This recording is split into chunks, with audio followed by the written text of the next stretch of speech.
¿Lo tenemos Antero ya en Ahí línea? está, ahí está, ahí está, ahí está. Pero ¿cómo le va, señor Antero Alvarado? ¿Cómo andás, querido? Fernando, tanto tiempo. Acá está Willy Nervi al lado mío. Un gustazo, gracias por estar con nosotros. Bueno, para quienes no lo conocen, él ya estuvo hablando con nosotros en este programa. Antero es socio director de Gas Energy, una consultora que conozco un poquitito. Algo, ¿no? Algo. Nada más ni nada menos que en Venezuela. Es un tipo que conoce el mercado energético, no solamente de Venezuela, de Colombia, que hizo un montón de estudios. La vio antes que nadie todo el tema de Guyana. En su momento siguió mucho el tema de Trinidad y Tobago. Y vive en Caracas, Venezuela. Así que queríamos tener un testimonio de primera mano de alguien que está viviendo en un lugar donde hasta el día de hoy se han contabilizado cerca de 4.500 y más de muertos y no sé cuántos heridos. Así que, Willy, Largo todo yo. tuyo. Antero, encantado. Willy Nervi, ¿cómo te va? Te saludo. Un gusto conocerte. Igualmente.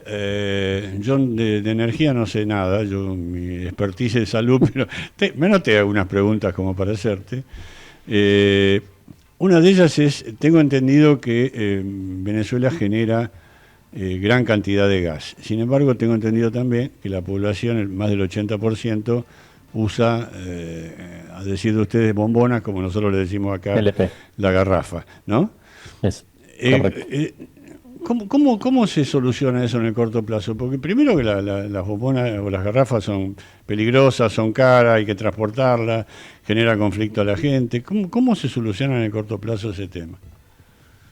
Mira, como país petrolero, mientras haya dinero, las cosas se resuelven, como dicen aquí, a rialazo, ¿no? ¿Cómo es eso?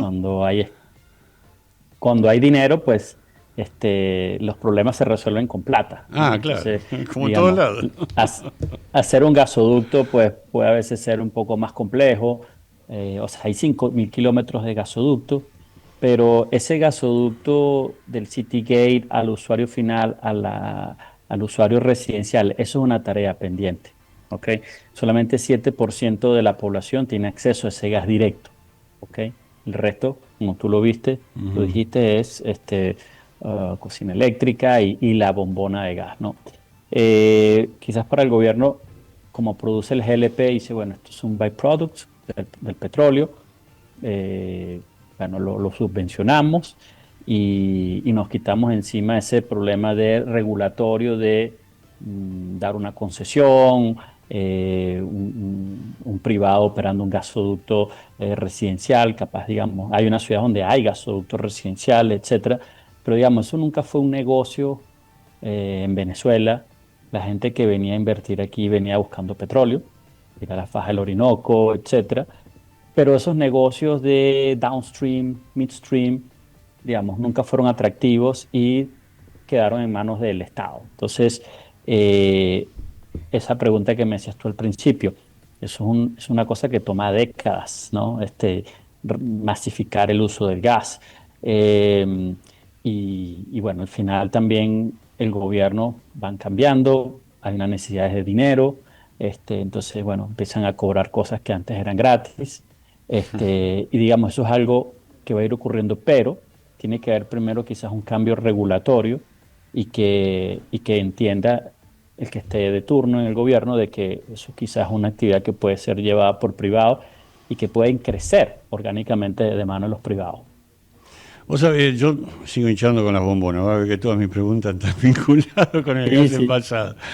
Yo tengo en mi casa una parrilla de gas que me regalaron los chicos hace muchos años, que lo uso muchísimo, y se alimenta con garrafa, obviamente. Y yo veo el estado que llegan las garrafas en mi casa, acá en la Argentina, y tengo miedo en volar en pedazos cada vez que pongo un chorizo a hacer al fuego. ¿Cómo está el estado de las garrafas allá? No, aquí hace falta 11 millones de garrafas nuevas. Ah, miércoles.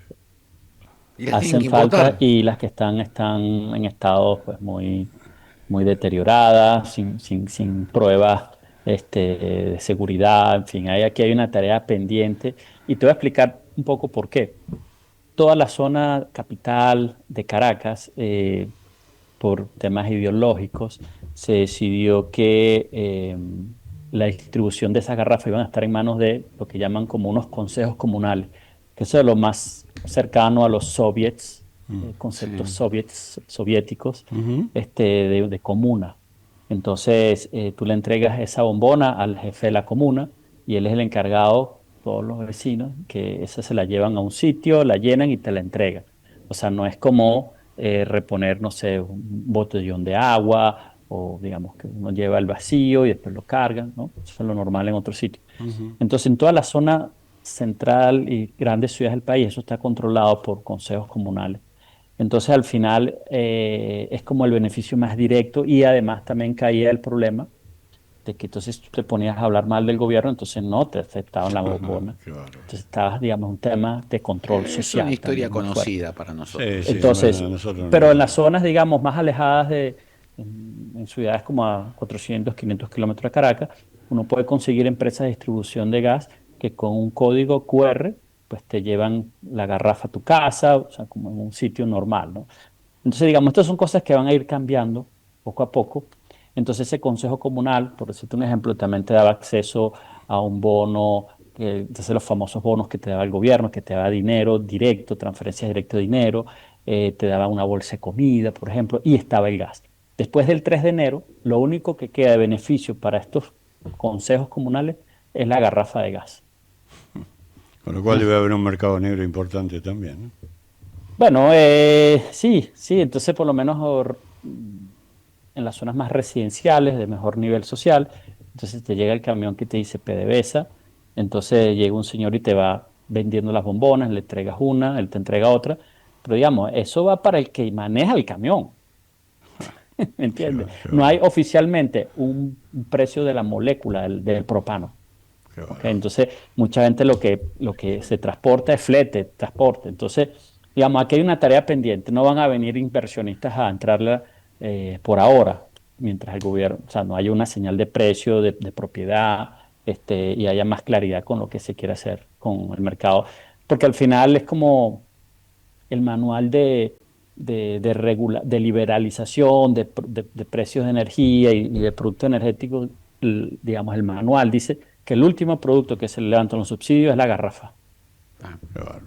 ah. Bueno, Se han visto casos en otros lados, pero bueno. te dejo, Fernando, después seguimos con las garrafas. No, yo antes de ir un poquito a la situación triste por la que pasó Venezuela, te quería hacer una pregunta porque las últimas personas vinculadas al mercado energético, sobre todo al tema equipos de servicios petroleros, dijeron que hoy el gran rival que tenía Argentina a la hora de conseguir equipos, estoy hablando de Patterson, estoy hablando de DLS Archer, estoy hablando de Halliburton, es que hoy en Houston se estaba decidiendo si mandar equipos a Argentina o mandar equipos a Venezuela frente a la posibilidad de que Venezuela pueda exportar su gas a Trinidad y Tobago, se haga licuefacción en Trinidad y Tobago y de ahí se exporte. ¿Cómo estás viendo vos ese tema? Porque además sé que vos estuviste trabajando mucho en muchos proyectos de Sí, ese tema. mira, Trinidad y Tobago, la historia de Trinidad y Tobago es muy parecida a la de Bolivia, ¿ok? Mm. Un país que construyó 4 trenes de licuefacción, exportaba, digamos, uno iba a Trinidad y había universidad, o sea, de toda esta isla del Caribe era como la más avanzada, este, muchos jefes de empresas petroquímicas y de gas locales, trinitarios, ¿no? Entonces, subieron los impuestos, eh, desincentivaron la exploración de gas, subieron los impuestos y bueno, al final las empresas reaccionaron no siguiendo explorando, ¿no? Pararon la exploración. Y bueno, al final pasó lo que pasó con Bolivia, quizás Bolivia un caso diferente porque Bolivia ahorró en la bonanza y bueno, pero ya ahorita se le acabó la plata. En Trinidad tienen también un tipo de cambio fijo, además creo que era el mismo número que el que tenía Bolivia, o sea, era una historia muy parecida, países de gas, en fin. Y, eh, y ante esta realidad se dieron cuenta que ya los mangos bajitos de Trinidad, los campos fáciles se acabaron y había que empezar a ver a Venezuela, porque los campos de gas de Venezuela están en el mar, o sea, están cross border, o sea, está casi que en la frontera marítima con Trinidad y Tobago. Y de la frontera marítima del Trinidad y Tobago ya hay infraestructura y gasoducto. Y ese gas, verlo hacia Venezuela era como que muy lejos para los centros de consumo. O sea, es como que era más, hacía más factibilidad económica enviar ese gas a Trinidad. Mm. Durante mucho tiempo, Venezuela, digamos, ni Trinidad se miraban. O sea, como que cada quien va por su lado. Nosotros tenemos suficiente gas, no necesitamos mirar a Venezuela. Venezuela tampoco miraba a Trinidad.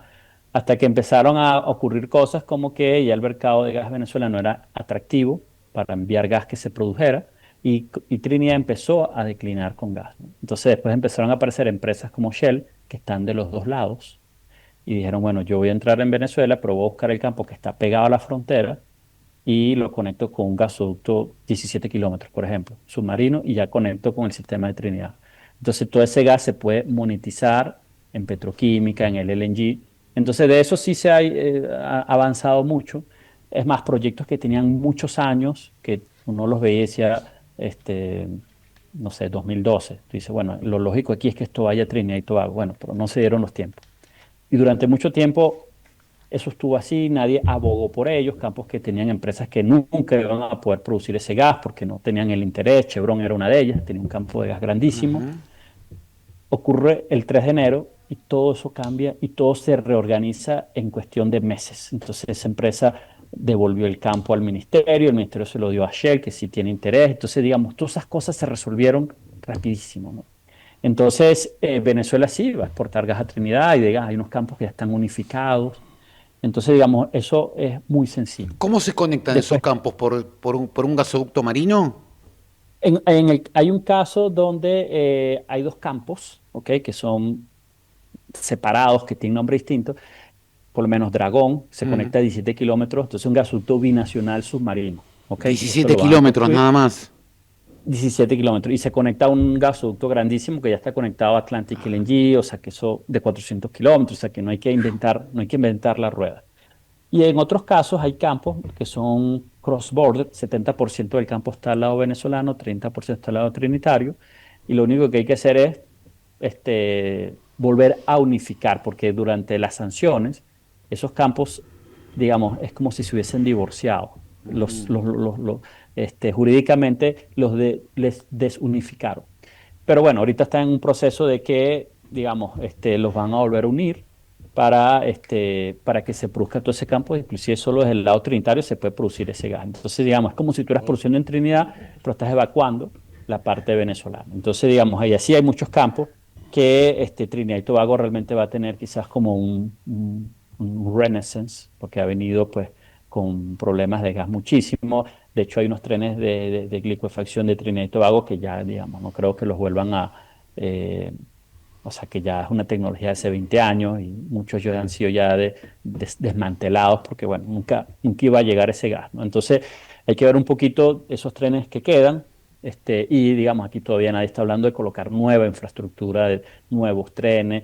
En fin, pareciera que el mundo, después de todas estas cosas que han ocurrido, pues sería buena idea tener abastecimiento de LNG de distintas fuentes, alternativas a Estados Unidos, a Qatar, etcétera, ¿no? Hay una inquietud que nos carcome los que estamos acá adentro y a algunos de los oyentes, que es la pregunta que te tengo que hacer sobre Guyana. ¿Qué pasa en Guyana? Ujú. Mira, Guyana, yo estuve hace 15 días estuve en Surinam, que está al lado de Guyana. Entonces, estuve moderando varios paneles sobre el mercado de gas en Guyana. Hay un proyecto de gas que consiguieron ahí, los Petronas. Entonces estuve un poco preguntándole a un trinitario. Le dije, mira, ¿cuál es la diferencia que hay aquí? Me dicen que Surinam se parece mucho a Guyana, la gente, las ciudades son muy parecidas. eh, Surinam es más bonito que Guyana, en fin, escuchas de todo. Pero este trinitario me dijo, mira, con una anécdota, imagínate unos primos, tienes dos primos, uno de los primos tuvo mucho dinero en los años 90, después la pasaron muy mal la familia y volvieron otra vez a hacer riqueza. Entonces, digo, esta gente, de Surinam, van con más cautelas a la hora del gasto del gobierno, van como más cautelosos, son más pragmáticos, están atrayendo más inversión, no van a atacar la inversión privada, no se van a poner a expropiar en 20 años. Y me dice, en cambio, los guyaneses sí vienen de ganarse la lotería. Ellos no saben lo que es subir, bajar, sino que siempre estuvieron abajo. De hecho, Guyana fue bueno, un enclave comunista muy fuerte, Ujú. ¿no? Y se expropiaron plantaciones de caña, en fin, hay una historia ahí que pues, a veces se nos olvida. Y después hay una disputa territorial con Venezuela, que al final, estando en Surinam, también me enteré de que Surinam y Guyana también tuvieron disputas territoriales de aguas marítimas, inclusive también tienen disputas territoriales al sur. Entonces, digamos, pero Guyana y Surinam interactúan más, o sea, hay proyectos más comunes, hay una frontera más permeable. Por lo menos en el caso de Venezuela con Guyana no hay una manera de llegar por tierra, no hay manera, o sea, es una selva, tierra de nadie, y Venezuela también no puede pensar, bueno, pero es que hay gas costa afuera y hay recursos. Pero bueno, Venezuela también los tiene y no tienes que ir al mar, los tienes en tierra y los tienes que desarrollar. O sea que al final no es una excusa, obviamente hay un tema de soberanía que hay que resolverse y ojalá eso yo logre un acuerdo pronto en las cortes encargadas de esos temas. Ujú. Pero lo que sí ha hecho Guyana es aumentar una producción a un ritmo muy veloz. O sea, ya están quizás por encima de los 700, 800 mil barriles día, quieren llegar al 1.200.000 y es un país de no más de 1 millón de habitantes, ¿no? Hay un tema de local content muy fuerte, o sea, quieren que las cosas se hagan con personal local, pero bueno, no hay mucho. Y bueno, son ciudades donde para mí el gran reto es que uno llega a estos países y entonces tú no ves drenaje en las calles, no hay drenaje, o sea, que echan toda el agua al frente de las casas, o sea, países que todavía están muy atrasados. Y a mí un poco lo que me preocupa es que, digamos, si la gente no ve que esas riquezas no permean a la gente, bueno, eso es un barril de pólvora, ¿no? O sea, lo sabemos por la región, Ujú. pero en estos casos, pues, contrasta mucho. Yo estaba en un evento en Surinam, les dije, entonces hay unos proyectos de Total, por ejemplo, van a invertir 10.000 millones de dólares en un país que tiene un aeropuerto que no caben dos aviones, o sea, que tú dices, unas ciudades que es las carreteras de tierra, etcétera. Entonces, digamos, yo no sé si en Argentina se han visto proyectos de ese tamaño, ¿no, Fernando? diez Sí, mil millones de dólares.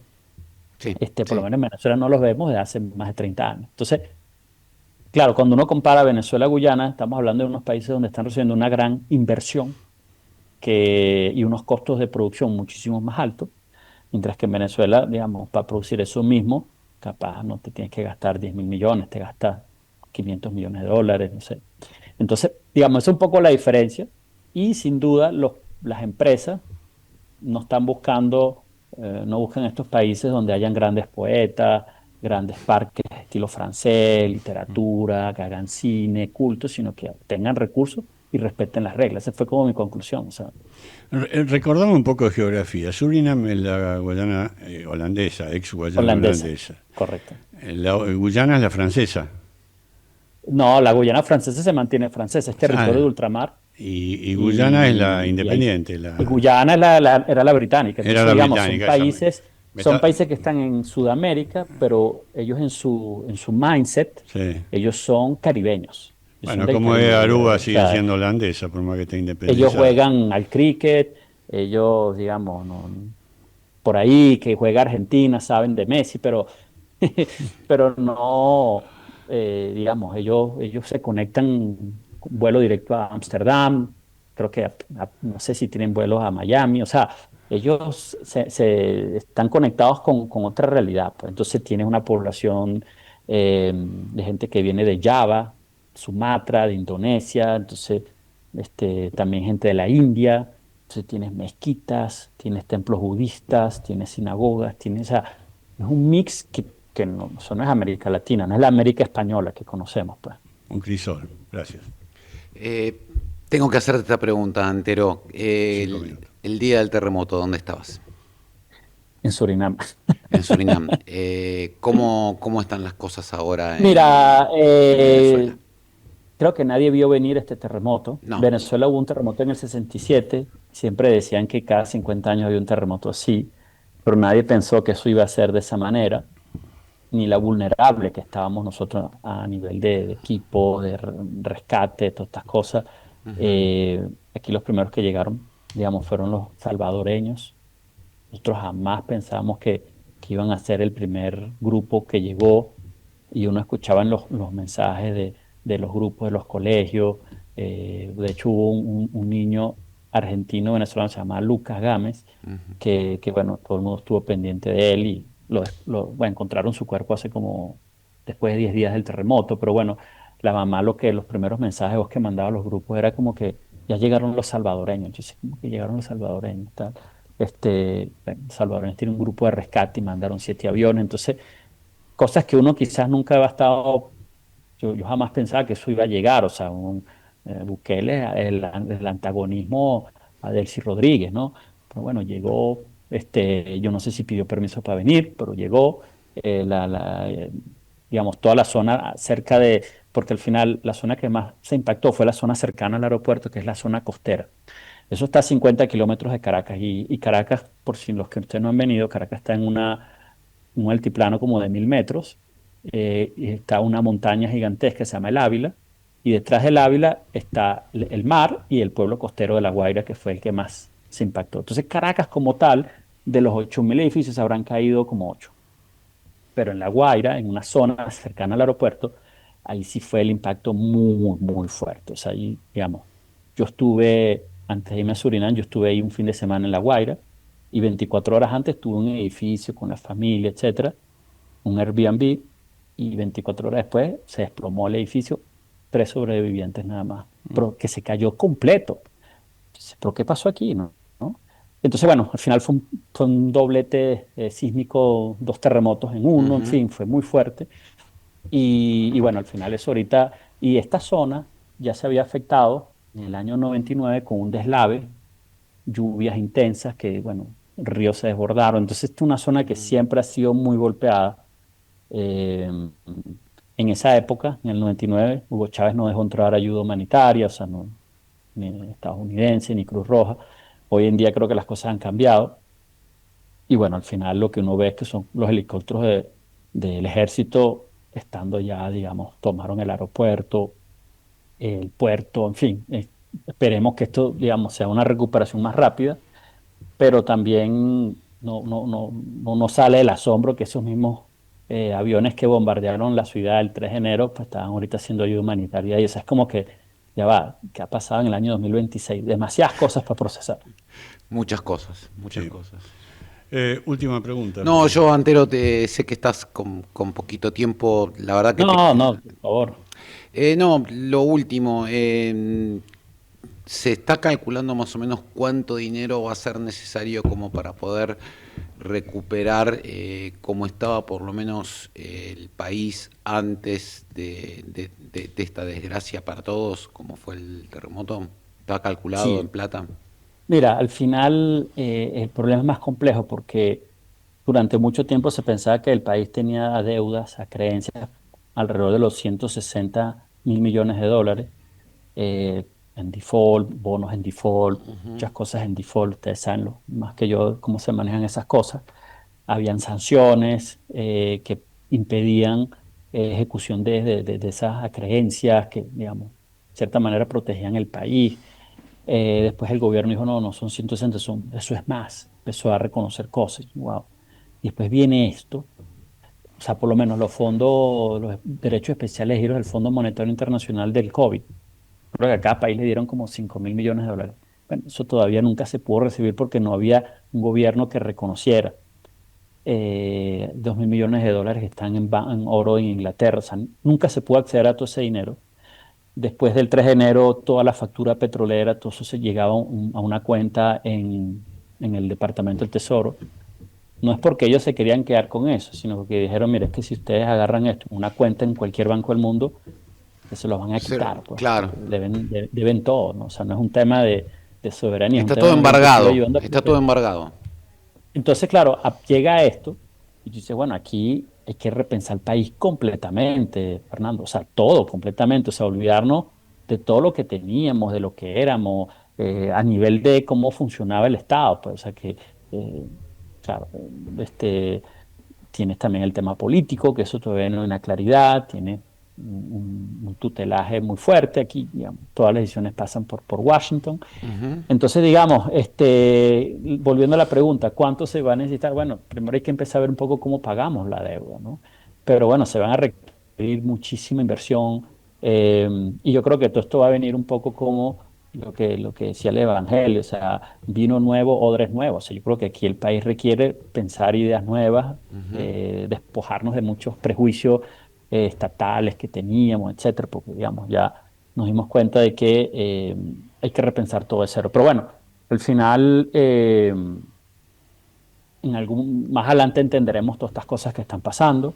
Esperemos que de aquí se puedan que salgan cosas buenas, que aprendemos a valorar ciertas cosas. Digamos, aquí todo el mundo salió pues pensando, bueno, voy a llamar a ese amigo que tengo tiempo sin llamar, voy a visitar a mis papás si están vivos, voy a pasar más tiempo con mis hijos. O sea, mucha gente fue como un campanazo, como que dice, mira, ¿qué estás haciendo? Claro, ya al nivel de Estado, obviamente, también implica pues muchísimas cosas. Pero bueno, al final eh, han sido muchas cosas que han pasado en Venezuela, eh, y digamos, no sabemos qué más se nos viene. Esperemos que haya una ruta electoral en algún momento, que la gente vuelva a confiar en el voto, que muchos de los problemas se sigan resolviendo de una manera pacífica, etcétera. Pero bueno, Votamos todos y rezamos todos para que así sí, sea, sí, sí. Antero. Algo que ha pasado también, Fernando, es que eh, las cosas no se hablan mucho, pero hay muchos venezolanos que se han venido regresando al país poco a poco. No todo, no es una cuestión, no fue como la salida, que fue algo así aparatoso por el Darién, por la selva.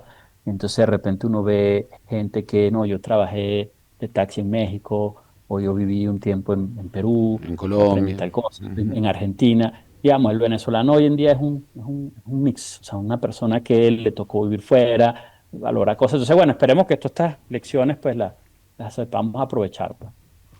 Esperemos que así sea. Amigo Alvarado, ya a esta altura del partido me considero su amigo. Por supuesto. Ah, claro. Y con el, Mira, de con aquí el pueblo vemos venezolano mucho. tenemos Sí. una gran gratitud y un gran Vos sabés cariño. los Sí. Mira, queridos que son acá los Argentina es de los países venezolanos. que mejor ha recibido tanta migración venezolana. No, pero además los queridos y respetados que son. Los queridos y respetados que son. Sí, Es Absolutamente. sí, mucho. impresionante. Antero, de mi parte un placer. Gracias. Hasta cualquier momento. Y cualquier cosa que necesites Chao, comunicar, a disposición estamos claro. para lo que sea, Antero. Beso grande para Gracias. vos. ¿Cuántos chicos tenés? Saludos. ¿Cuántos chicos tenés ahora? 5. Cinco. 5. No perdió el tiempo. Estoy repoblando los 8 millones que se fueron para ver si compensamos un poco. Me parece bien. Yo ya a esta altura del partido te diría comprarte un televisor. Saludos. Abrazo, Antero. Gracias, un placer. Chao. Chau. Vamos al corte y ya venimos con Claudio De Stefano. ¿Qué? Ahí lo parió.